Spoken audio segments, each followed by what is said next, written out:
En manchette aujourd'hui, du nouveau dans l'enquête de l'écrasement d'hélicoptères du 18 août et la région veut limiter le nombre de chasseurs venus de l'extérieur. Le TVA Nouvelle Midi commence maintenant.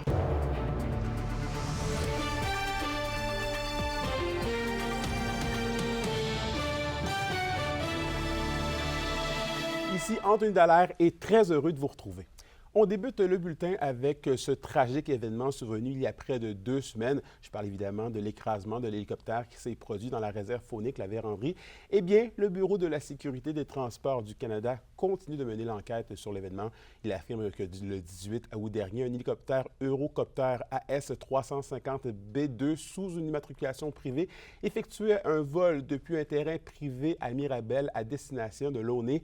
Il avait un pilote à bord et 2 passagers. Selon le bureau, une fois le ravitaillement en carburant effectué à l'aéroport de Mont-Laurier, le pilote a décollé et a poursuivi sa route en longeant la 117 en direction nord.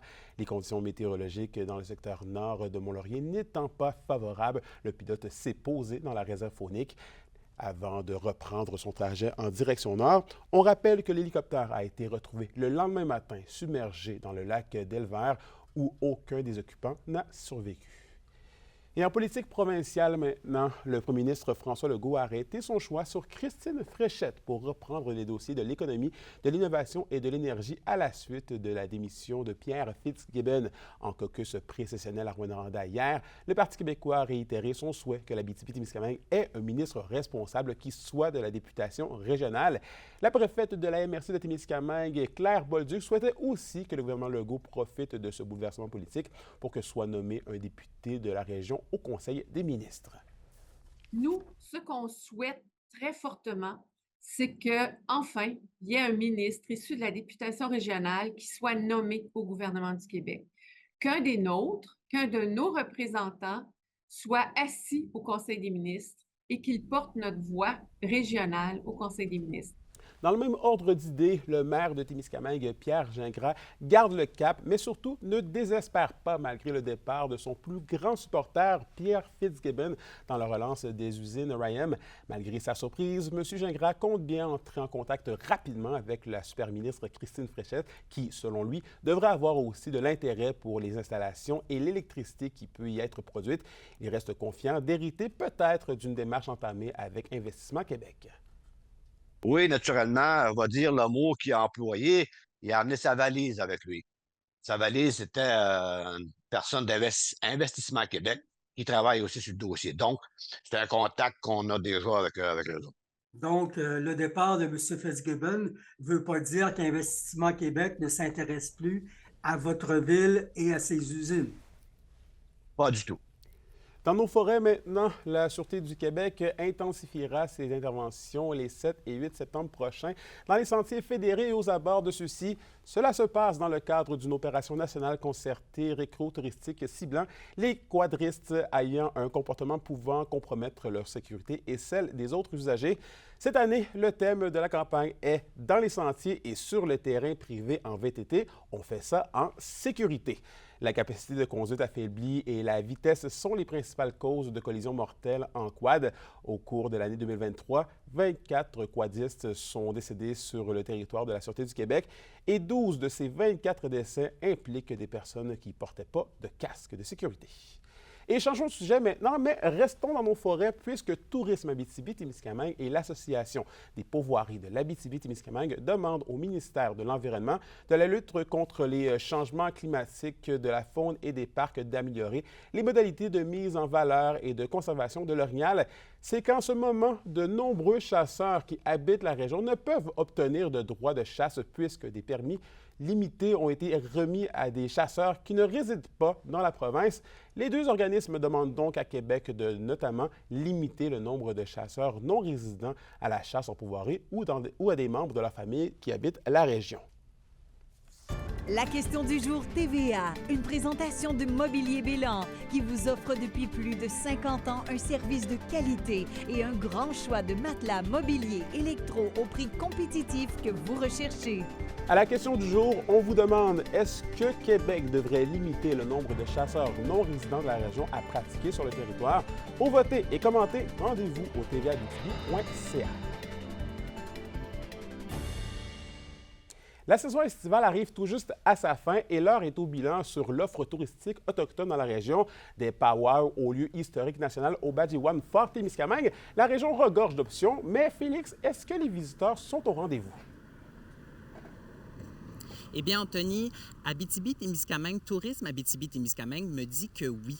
Il y a cette réelle curiosité-là de la part du grand public d'en apprendre davantage sur les différentes cultures autochtones. Il y a même des influenceurs, donc des créateurs de contenu qui demandent à Tourisme Abitibi-Témiscamingue de visiter des sites touristiques autochtones pour justement en faire la promotion. Et il y a différentes offres touristiques autochtones dans les différentes MRC de la région. Hein, comme vous l'avez mentionné un peu plus tôt, on n'a qu'à penser au powwow qu'on peut trouver à Lac-Simon, dans la communauté de Picogan aussi, et à Témiscamingue First Nation. Et il y a aussi l'expérience immersive à Nisipi, dans Amos Arikana, où est-ce que le tipi a été fait en collaboration avec la communauté de Picogan. Il y a même des artistes autochtones qui adaptent leurs pratiques artistiques justement à des offres touristiques. Au Témiscamingue, il y a le Fort Témiscamingue au Badjiwan, qui, là, on a Carl Chevrier, qui est un artiste autochtone, qui va construire un canot de cèdre, puis qui explique là, de A à Z comment ça se fait. On a aussi un volet relations de presse. Donc, c'est des journalistes ou des créateurs de contenu qui vont venir ici couvrir la région, couvrir des attraits. Puis, eux, spécifiquement, nous demandent souvent des expériences de tourisme autochtone. Donc, on voit qu'il y a déjà beaucoup d'activités, mais est-ce que l'offre est en expansion dans la région, Félix? Eh bien, oui et non, Anthony. Il y a cette volonté-là des différentes communautés autochtones d'arriver avec une offre touristique à grand déploiement, mais ça se fait tranquillement selon l'organisme Minuashin parce que, il y a un rythme à respecter. L'industrie touristique, ça demande beaucoup de travail, hein, c'est très formaté. Donc, justement, d'arriver avec une offre touristique à grand déploiement n'est pas nécessairement la priorité de toutes les communautés autochtones. Quand on parle du tourisme, on parle d'une industrie qui est quand même très normée, standardisée, avec une certaine rigidité. Alors, il y a un modèle à trouver d'un tourisme peut-être plus authentique, plus communautaire, humanitaire, et aussi dans un développement très rapide des communautés dans lequel, on le sait, ils ont beaucoup de choses à gérer, leurs services de santé, d'éducation. Donc, le développement touristique, de partager à l'autre, actuellement, c'est moins la priorité.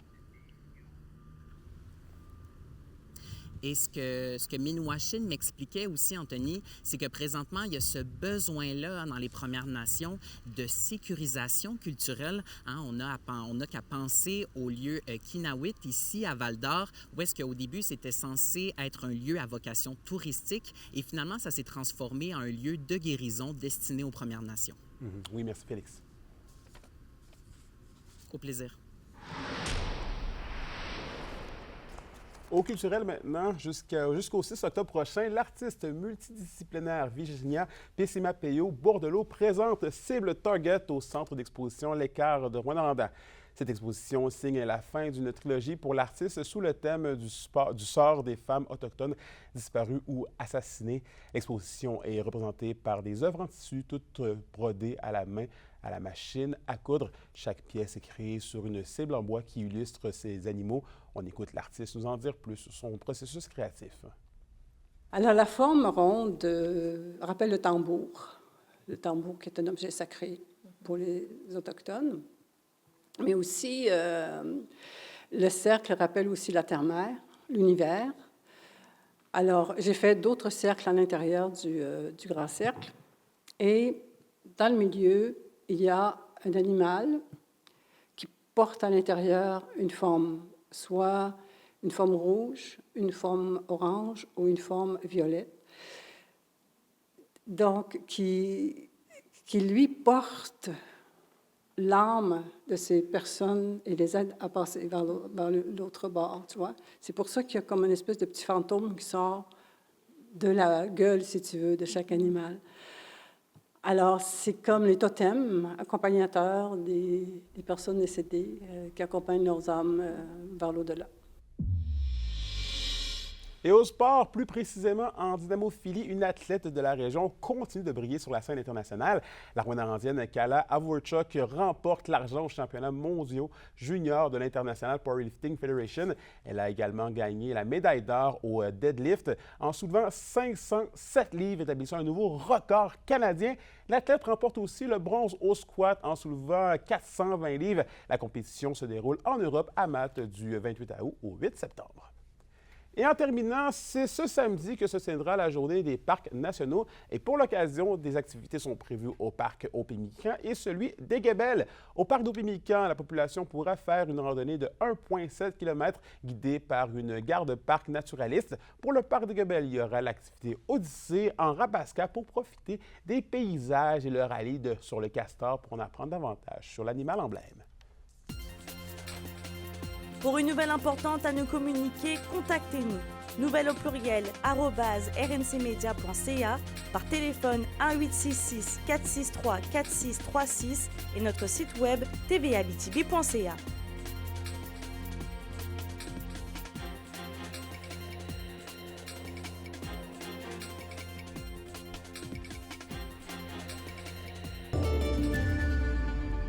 Et finalement, la météo de l'Abitibi-Témiscamingue aujourd'hui, c'est généralement ensoleillé sur tous les secteurs avec des maximums de 25 degrés Celsius.